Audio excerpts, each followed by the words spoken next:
No, I'm just reiterating this, that due to age and some physical issues, I'm going to be retiring.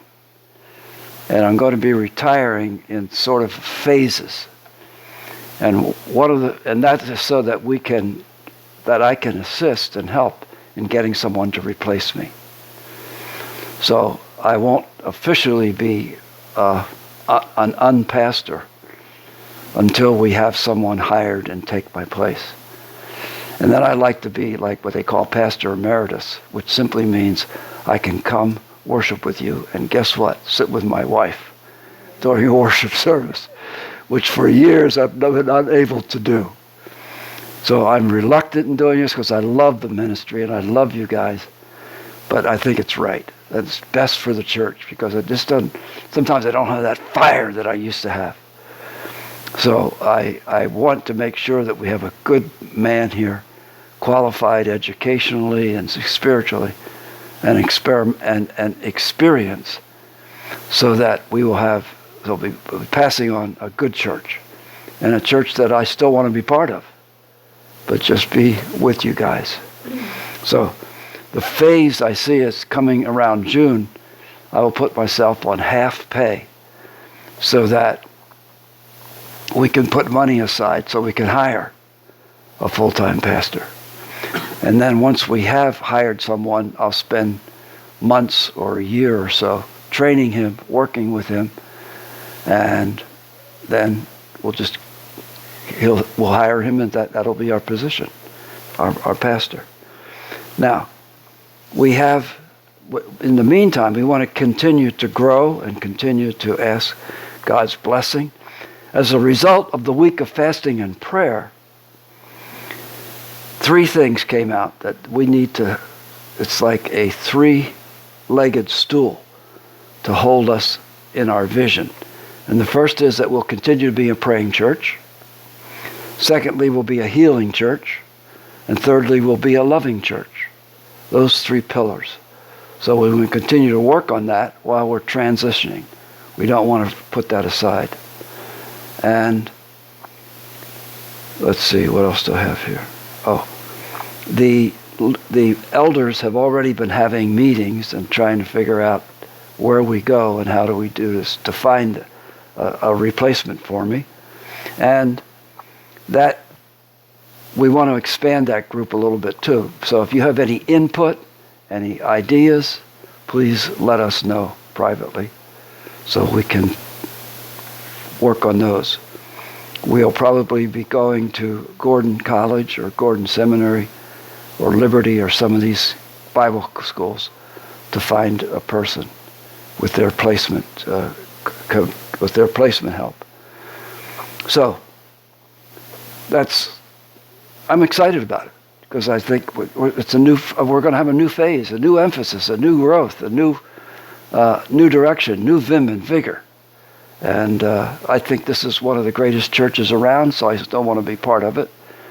And we can see what vision God gives us. So, no down in the doldrums. We're going to be happy about this. We're going to be pleased. And we're going to see what God has for us. Yes? Yes. Okay. Teacher that Pastor wanted to ask this morning if we would start praying for the hearing. That was my next line, but yeah. Pray for the church and pray for us. Pray for our direction and the board will be able to God will direct us. And it's sometimes it can be difficult for a church to change pastors. And sometimes it takes months or years. But it'll be a test to see how much we love each other. And that's what our vision is. I feel the love of God when I come here. And so that's that. Okay.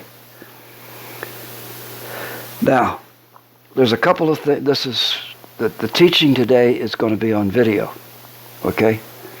Now, here's the thing.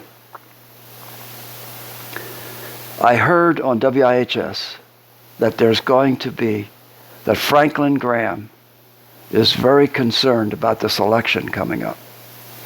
And that he's going to go to every capital city of every state in the United States and have a prayer rally.